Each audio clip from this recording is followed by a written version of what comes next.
থাকছে 3টি করে নাটক, যা দেখতে আপামর পান্ডুয়াবাসী ভিড় করছেন পান্ডুয়া শশীভূষণ সাহা উচ্চ বিদ্যালয় প্রাঙ্গণে। বিভিন্ন রকম সামাজিক কাজকর্মের মধ্যে দিয়ে এই ডায়মন্ড ক্লাব পান্ডুয়ার বুকে এক ঐতিহ্যবাহী রূপ হিসেবে দাঁড়িয়েছে।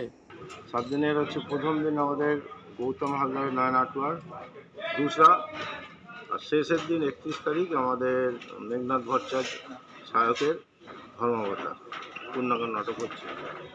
তার মাঝে আরও একটা পূর্ণাঙ্গ নাটক আছে। আর মোট হচ্ছে 12টা একাঙ্ক নাটক আছে। তার মধ্যে শ্রুতি নাটক আছে, বিশ্বজিৎ চক্রবর্তী আর মধুমিতা বসু।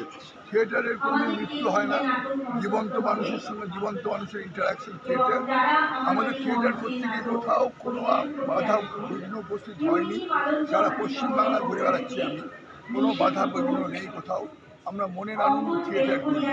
থিয়েটার সব মানুষের কথা বলে, সব পার্টির কথা বলে, সব দলের কথা বলে, সমস্ত জীবনের কথা বলে। পান্ডুয়াতে এর আগের বার আমি করেছি মুন্সী প্রেমচাঁদের বর্দা, একেবারে মাল্টিমিডিয়া নিয়ে অন্য রকমের একটা থিয়েটার। আর এইবারে এভার ফ্রেজারের একটি নাটক নিয়ে তার অনুবাদ করেছেন, ভাবানুবাদ করেছেন রতন কুমার দাস। একটা স্লোভেনিয়ান নাটক, স্লোভেনিয়ান নাট্যকার এভার ফ্রেজার, তার লেখা। এটি একটি অ্যাবসার্ড কমেডি। অ্যাবসার্ড কমেডি বা অ্যাবসার্ডিটি নিয়ে নাটক বা একটু অদ্ভুত রসের নাটক, এটা কিন্তু বাংলা থিয়েটারে হয়, কিন্তু খুব বেশি চল নেই আর কি। এবারে এই ডায়মন্ড ক্লাবের রজত জয়ন্তী বর্ষ, আর যা গত 25 তারিখে প্রদীপ প্রজ্বলন করে এই অনুষ্ঠানের শুভ সূচনা করেন নাট্যকার চন্দন সেন।